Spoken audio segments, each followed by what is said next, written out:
Hello everyone and welcome to this new video from Free Dreams 106 channel. Today's video is the first lesson of this series From Zero to HueForge, a series of tutorials where I guide you in the magical world of HueForge prints. We'll start from the basics and work our way up to more advanced and cooler projects. In fact, HueForge is an awesome program that allows you to transform an image into a model that you can print in multicolor without the need for a multicolor machine or unit. So basically on every 3D printer out there. This is the beauty of HueForge in my opinion. If you have missed it, I've already published a video where I talked about HueForge and in particular about hybrid HueForge that are super cool prints. So make sure to check it out if you have missed it. I will leave it right there for you. But now let's focus on this guide.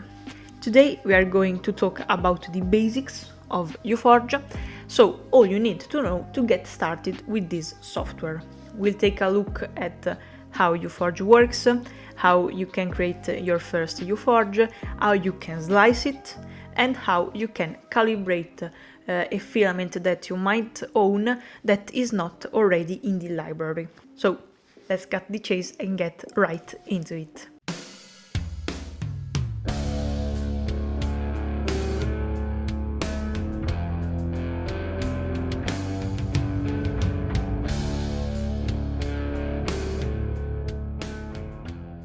So, how does HueForge work? This software analyzes your image and creates a 3D model based on the dark and light areas of the photo. The dark areas are extruded just a tiny bit, so they are low, while the light areas are lifted. But there's more. As I've said in the introduction, you don't need a multicolor 3D printer or a multicolor unit to print these prints, because these programs works in a really smart way, using the opacity of the filament to create this multicolor final effect. We'll talk about it more in a little bit. This is a paid software, but it's so cheap that it is worth buying with your eyes closed, in my opinion. But if you want to try it before purchasing it, here's a suggestion that I want to give you.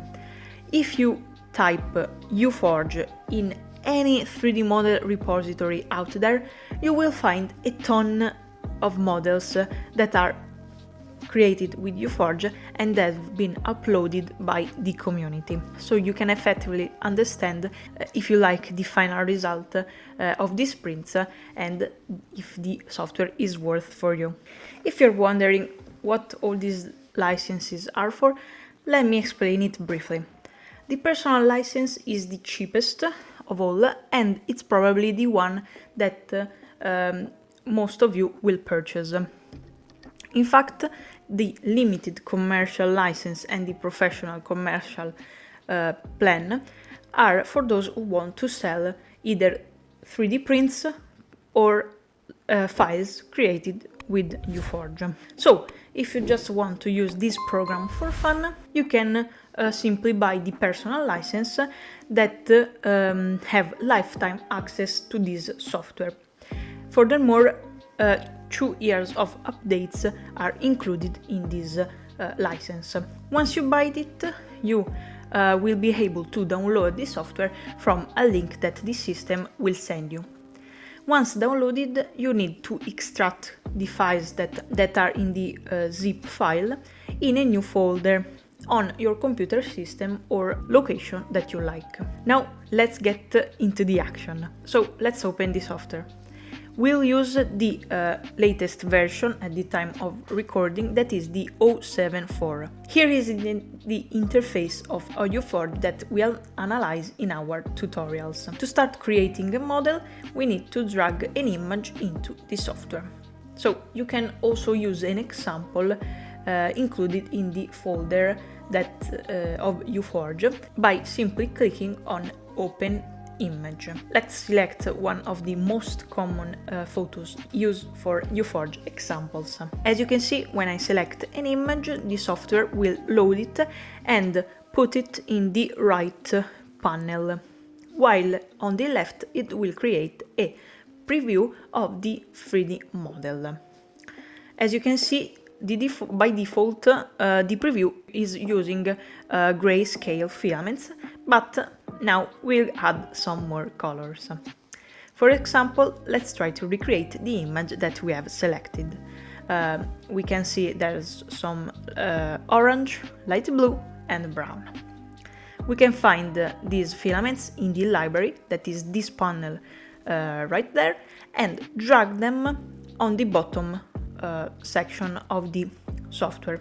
Now let's play with this slicer and adjust them to create a multicolor file. You can move this slicer with your mouse or using the arrows on your keyboard. As you can see, HueForge starts coloring the model based on the sliders. In particular, it uses the opacity of the filament, as we have said earlier. But let me explain it further. As you may have noticed, every filament has a number near it that is called TD, which stands for transmission distance.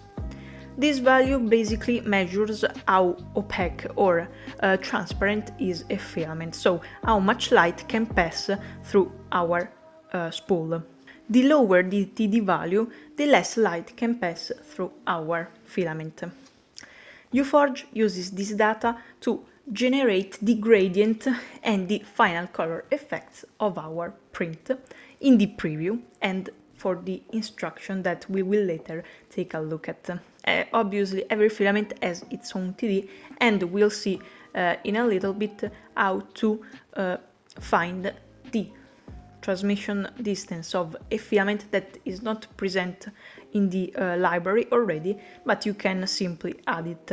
But there are many pre-calibrated filaments that you can use, so I think you should find at least some materials that you already own in the HueForge library. So keep in mind that the filaments that you drag into on these sliders are the one that HueForge will use to generate our preview and our files. As we can see, by moving a little bit this slider, we can obtain a pretty cool result.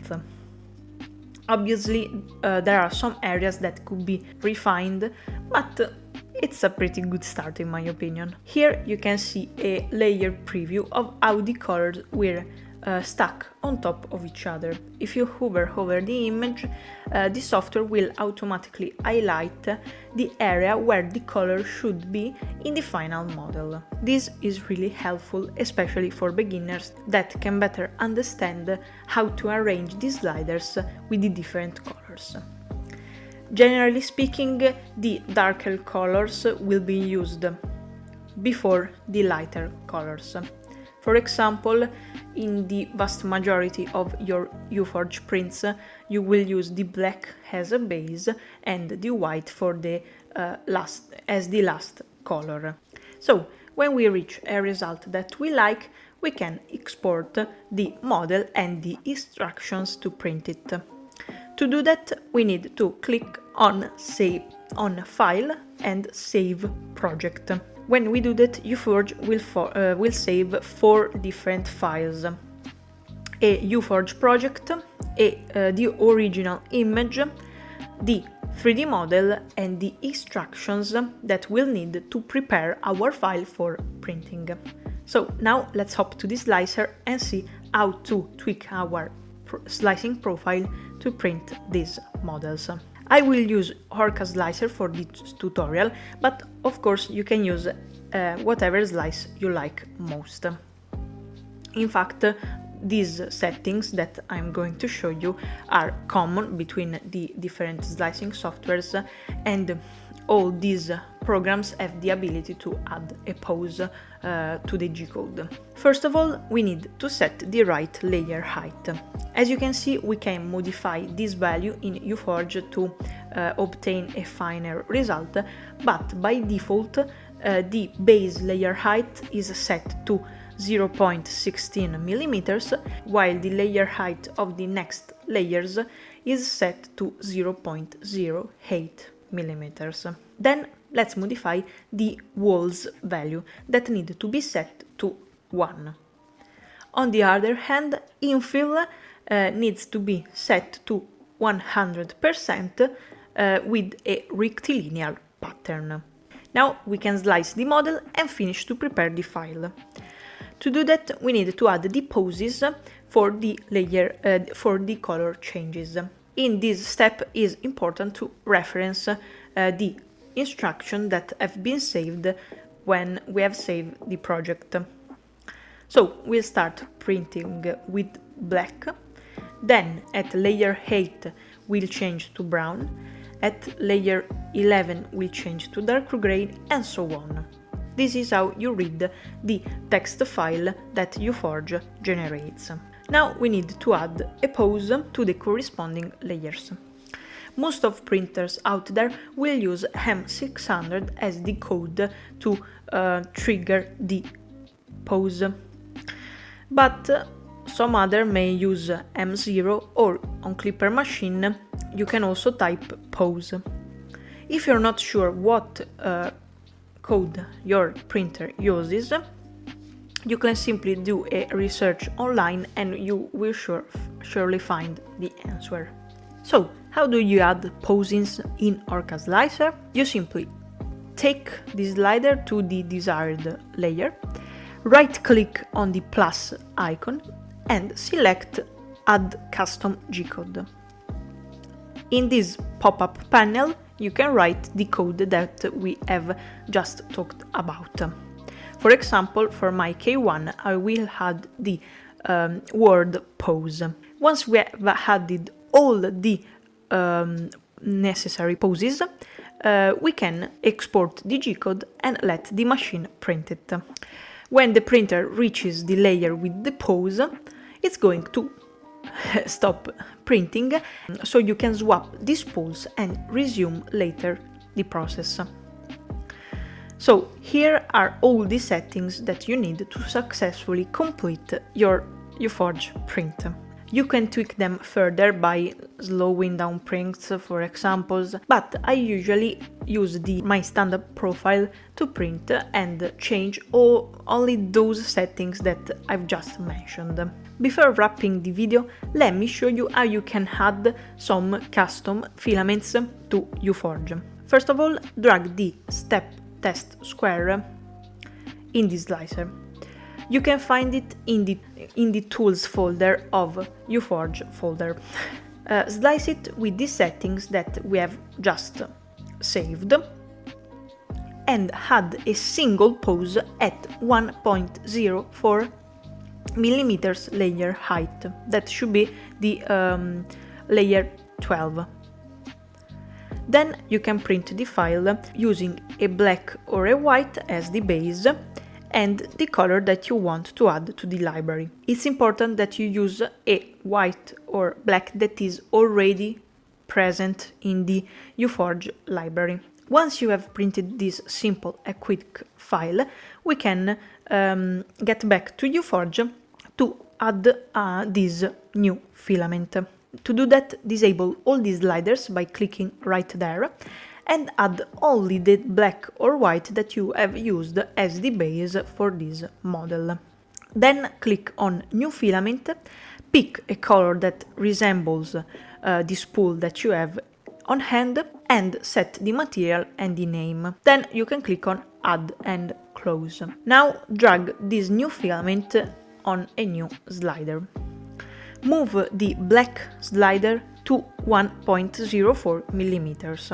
That is the layer 12 as we have said. And move the slider of the new filament to the top. To calibrate the filament, we need to modify the TD value of the new filament by clicking on the arrows near it until the HueForge preview resembles the test that we have printed. Here's how you can calibrate a new filament and add it to your library. If you want to be precise with the color on the on the program, you can take a photo of your filament with a uniform light and drag it in a color picker or color recognizer on Google. This will identify the color of your spool and tell you the right code of this color. So today we have seen the basics of HueForge, but in future video we'll dive much deeper into it and create some really cool projects. So I hope that you enjoyed this video. If that's the case, you might also like this one.